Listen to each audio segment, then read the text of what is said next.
اعوذ باللہ من الشیطان الرجیم، بسم اللہ الرحمن الرحیم۔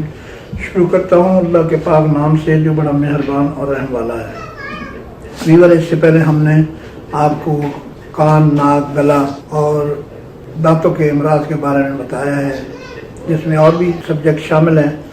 تو اس دفعہ ہم آپ کو معدے کے بارے میں بتا رہے ہیں، جو کہ انسان کا ایک اہم اور ضروری حصہ ہے۔ معدہ جو ہے وہ ایک مشق ہے۔ مشق بہت کم لوگ جو ہے آپ جانتے ہیں، خال لوگوں کو، جو بزرگ آدمی ہیں، کافی بوڑھے ہو گئے ہیں، زیادہ عمر والے لوگ، وہ تو مشق کو جانتے ہیں، لیکن آج کل کے دور میں نامشق استعمال ہوتی ہے۔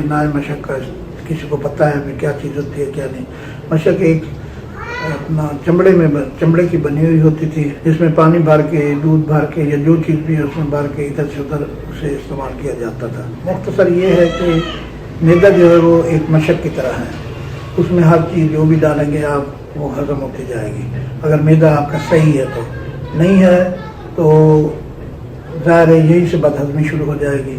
اگر آپ غذا جو ہے صحیح طریقے سے نہیں کھاتے ہیں، چبا کے نہیں کھاتے ہیں، زیادہ استعمال کر لیتے ہیں، گیس والی غذائیں کھاتے ہیں، جیسے کہ آلو، گوبھی، چنے کی دال، بڑا گوشت، چاول وغیرہ ہو گئے، انہیں زیادہ مقدار میں کھا لیتے ہیں تو معدہ آپ کا خراب ہو سکتا ہے۔ لہذا بہتر طریقہ یہی ہے، جس پہ میں اپنے ہر پروگرام میں زور دے رہا ہوں کہ پرہیز علاج سے بہتر ہے۔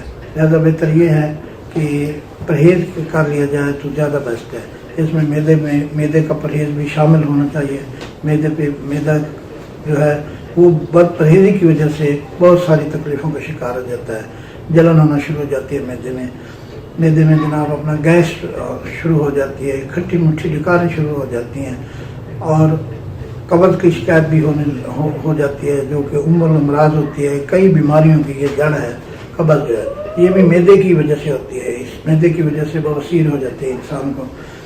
بہت ساری تکلیفیں جو ہیں یہ معدے کی وجہ سے شروع ہوئیں گے، اور جیت حکمار جو اچھا علاج کرنے والے ہیں، وہ سب سے پہلے مریض کے معدے کی طرف دھیان دیتے ہیں، توجہ دیتے ہیں، اور اس کا علاج کرتے ہیں، اسے صحیح کرتے پھر آگے چلتے ہیں۔ چاہے کتنی بیماریاں ہیں شروع معدے سے ہوتی ہیں، معدے سے ہی ان کی جو ہے نشو و نما ہوتی ہے، معدے میں ہی وہ پلتی ہیں، معدے میں ہی سب کچھ ہوتا ہے۔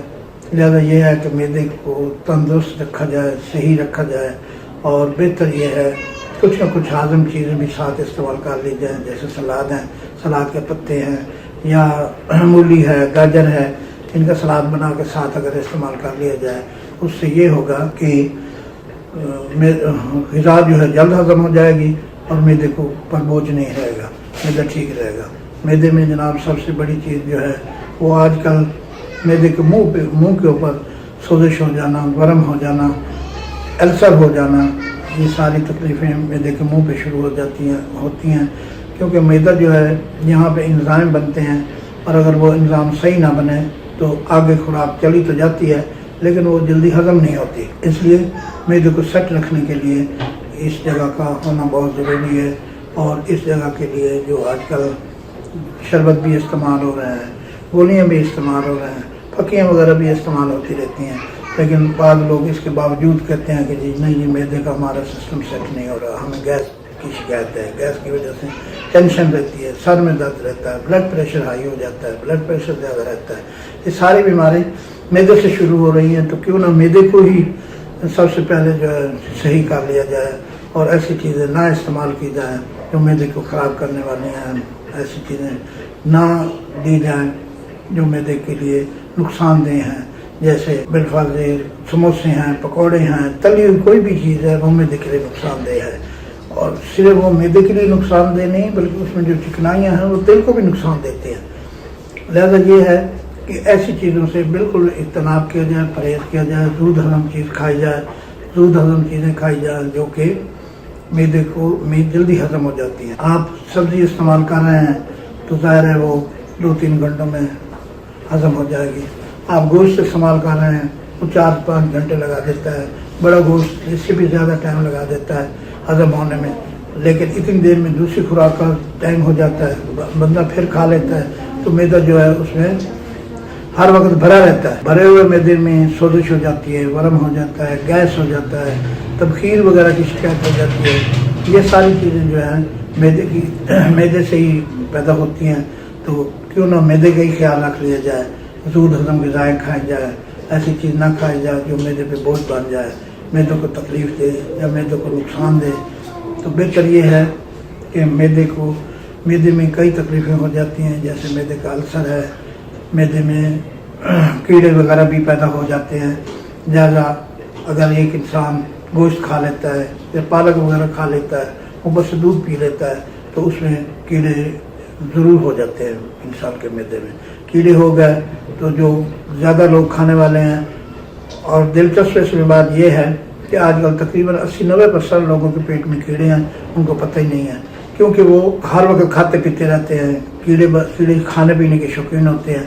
غریب آدمی ہے جو وہ کھاتا پیتا نہیں، تو اس کا یہ مسئلہ ہوتا ہے کہ وہ کمزور ہو جاتا ہے، کئی بیماریوں کا شکار ہو جاتا ہے ان کیڑوں کی وجہ سے۔ لہٰذا یہ ہے کہ دودھ جو ہے لوگوں کو پتہ نہیں، دودھ پینے کا بھی صحیح طریقے سے پتہ نہیں کہ دودھ کو کیسے استعمال کرنا چاہیے، یہ پیا جائے۔ اگر آپ کسی ساگ کے اوپر، کسی گوشت کے اوپر اگر آپ دودھ پی لیتے ہیں تو لامحالہ کیڑے پیدا ہو جاتے ہیں۔ دوسرے نمبر پہ یہ ہے ان کیڑوں کو نکالنے کی جو ہے کوشش کی جائے، کیڑوں کو نکالا جائے۔ ان میں آپ کو ٹپ دے دیتا ہوں، اگر آپ اخروٹ کا استعمال کرتے ہیں، اخروٹ کیڑے مارتا ہے ڈرائی فروٹ میں، اس کے بعد جناب اپنا کمیلا ایک دوائی ملتی ہے، حکما سے مل جاتی ہے، میڈیکل سٹور سے مل جاتی ہے، اس کی اگر ایک ماشی کی خوراک لے لی جائے تو وہ بھی کیڑے پیدا نہیں ہونے دیتی، کیڑے جو ہیں ان سے بھی مار کے نکل جاتے ہیں۔ اس کے علاوہ کافی نسخیات ہیں، کافی دوائیاں ہیں جو کیڑوں کو نکالنے کے لیے ہیں، لہذا کیڑے اگر نکلتے رہیں تو انسان کمزور نہیں ہوتا ہے اور کئی تکلیفیں جو ہیں ان کا شکار نہیں ہو سکتا ہے۔ تو بہتر یہ ہے کہ اپنے معدے کی حفاظت کی جائے، اس میں کسی کو ریسٹ بھی دیا جائے، اتنا کھایا جائے جو ہضم ہو جائے، اس سے زیادہ نہیں کھانا چاہیے بالکل۔ اگر آپ 2 روٹیاں کھا رہے ہیں، 3 روٹیاں کسی دن کھا کے دیکھ لیں، فوراً بد ہضمی ہو جائے گی، فوراً پیٹ میں گراوٹ شروع ہو جائے گی، مطلب بہت سارے تکلیفیں جو ہیں وہ شروع ہو جائے گی۔ تو لہٰذا بہتر یہ ہے کہ اس سے بچا جائے، اور یہ میں نے آپ کو بتا دیا، ہاضمے کا خاص خیال رکھا جائے۔ ہاضم کے لیے عام شربت ہے، مجونے ہیں، گولیاں ہیں، ہر چیز ہاضمے کے لیے ہر چیز ملتی ہے، اور خاص کر یونانی ادویات میں تو یہ عام چیز ہے۔ یونانی ادویات میں اکثر جتنی بھی دوائیاں بنتی ہیں ان میں کم از کم 60-70% دوائیاں صرف معدے کی بنتی ہیں۔ لہٰذا یہی ہے، وہ چیزیں استعمال کی جائیں تو آپ معدے کی تکلیف سے بچ سکتے ہیں۔ جب معدے کی تکلیف سے بچیں گی تو بہت ساری دوسری تکالیف بھی جو ہیں وہ دور ہو جائے گی آپ سے۔ لہذا یہ آج کا پروگرام ہم نے معدے پہ آپ کو بتا دیا، معدے کی جو صورتحال ہے اس کے بارے میں تفصیل سے ہم نے آپ سے بات کی ہے۔ تو انشاءاللہ اگلی دفعہ کسی نئے پروگرام کے ساتھ آپ کی خدمت میں حاضر ہوں گے۔ لہذا اللہ حافظ۔